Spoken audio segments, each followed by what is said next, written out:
तो परीक्षा में पास किया होंगे। ऐसे माहौल में मुझे आज आने का यहाँ पे मौका मिला, मुझे बहुत खुशी हुई।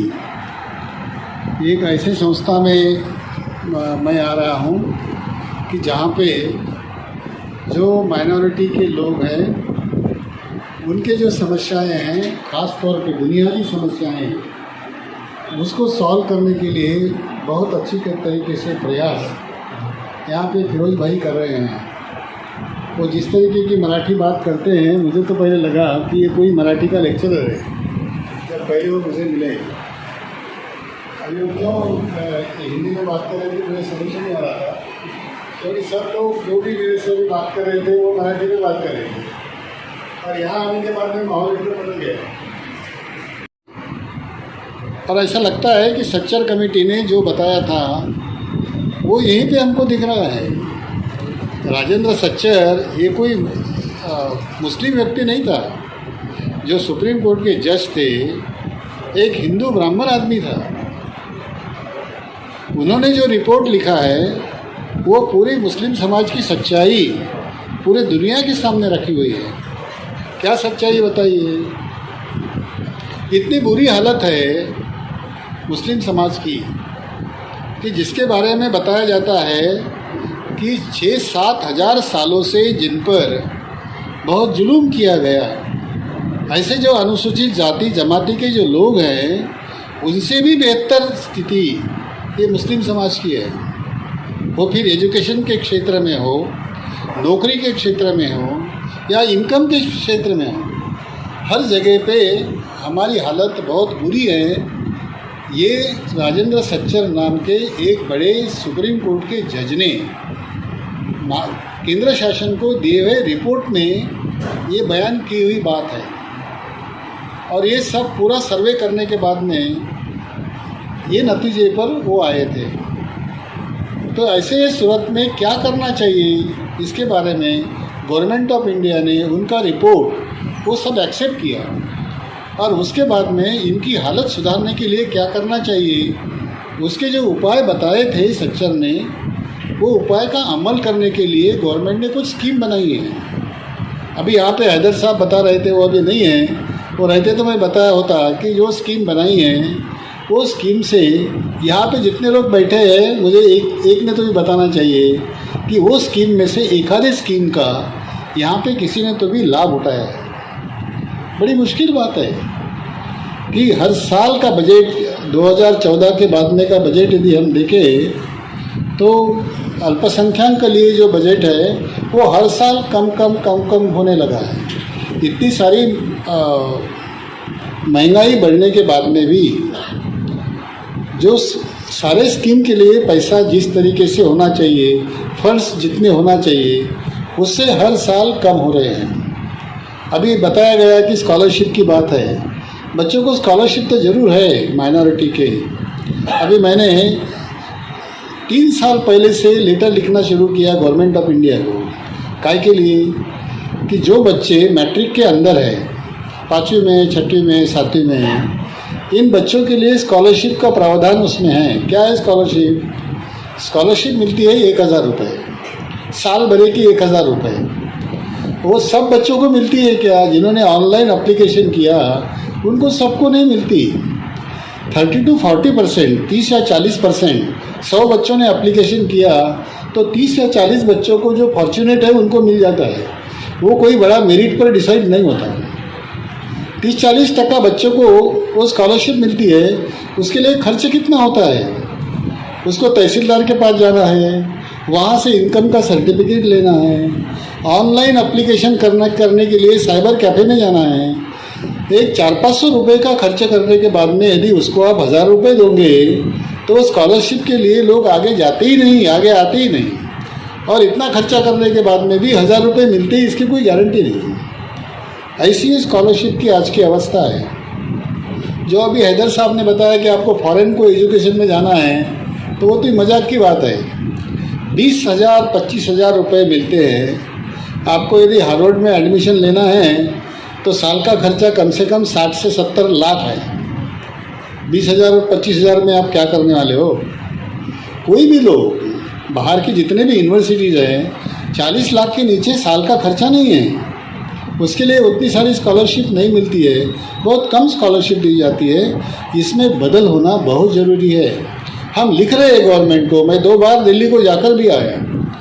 हाँ बोला जाता है, लेकिन वहाँ से सेंट्रल गवर्नमेंट की तरफ से जिस तरीके की मदद होना चाहिए वो मदद नहीं हो रही है। मैं ये नहीं बोल रहा कि महाराष्ट्र शासन में इसके बारे में बहुत सारे प्रोविजंस हो रहे हैं, बहुत बड़ी तरतूद है और उसकी वजह से हमारा जीवनमान अच्छा हो जाएगा, सुधार जाएगा, इसके लिए बहुत सारा पैसा रखा हुआ है, ऐसा महाराष्ट्र शासन की भी स्थिति नहीं है। लेकिन पूरी जिम्मेदारी जिन्होंने लिया है, जो सच्चर का रिपोर्ट जिन्होंने एक्सेप्ट किया, वो सेंट्रल गवर्नमेंट के पास आज उनके बजट में माइनॉरिटी के लिए जितना पैसा चाहिए था उतना पैसा अवेलेबल नहीं है। इसके लिए मैं वो सारे स्कीम का जिक्र नहीं करूँगा आपको, और ये नहीं बताऊँगा कि ये स्कीम के लिए आप एप्लीकेशन किए तो आपको फ़ौरन पैसा मिलेगा, मदद मिलेंगी या आपको सब तरीके की हेल्प हो जाएंगी, ऐसा मैं नहीं कहूँगा।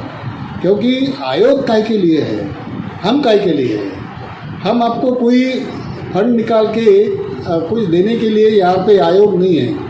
आयोग इसके लिए है कि जहाँ जहाँ पर भी पैसा है, जहाँ जहाँ पर भी स्कीम है, जहाँ जहाँ पर भी वेलफेयर की बात बोली जाती है, हम उनको पूछते हैं कि ये वेलफेयर माइनॉरिटी के लोगों को आप कितना दे रहे हो, ये वेलफेयर का लाभ इन माइनॉरिटी के लोगों को कैसा पहुँच रहा है, ये सवाल पूछने के लिए आयोग है। इसके लिए मैं यहाँ पे आया और मैंने कुछ तो भी डिक्लेयर कर दिया कि चलो अभी आपको सारे बच्चों को स्कॉलरशिप दे देंगे, ये काम हमारे पास नहीं है। लेकिन स्कॉलरशिप देने वाले, घर को मदद करने वाले, अल्पसंख्यक लोगों को जो घर का प्रोग्राम है इसका गवर्नमेंट ऑफ इंडिया का, जिसको PMJY बोलते हैं, वो घरकुल योजना है जिसमें पैसा दिया जाता है, आपने खुद बांधने का है या तो फिर स्थानिक स्वराज्य संस्था के माध्यम से वो बांधा जाता है। ऐसा जो स्कीम है उसमें भी अल्पसंख्यक का 1% है, एक 10% अल्पसंख्यक लोगों को वो घर मिलना चाहिए।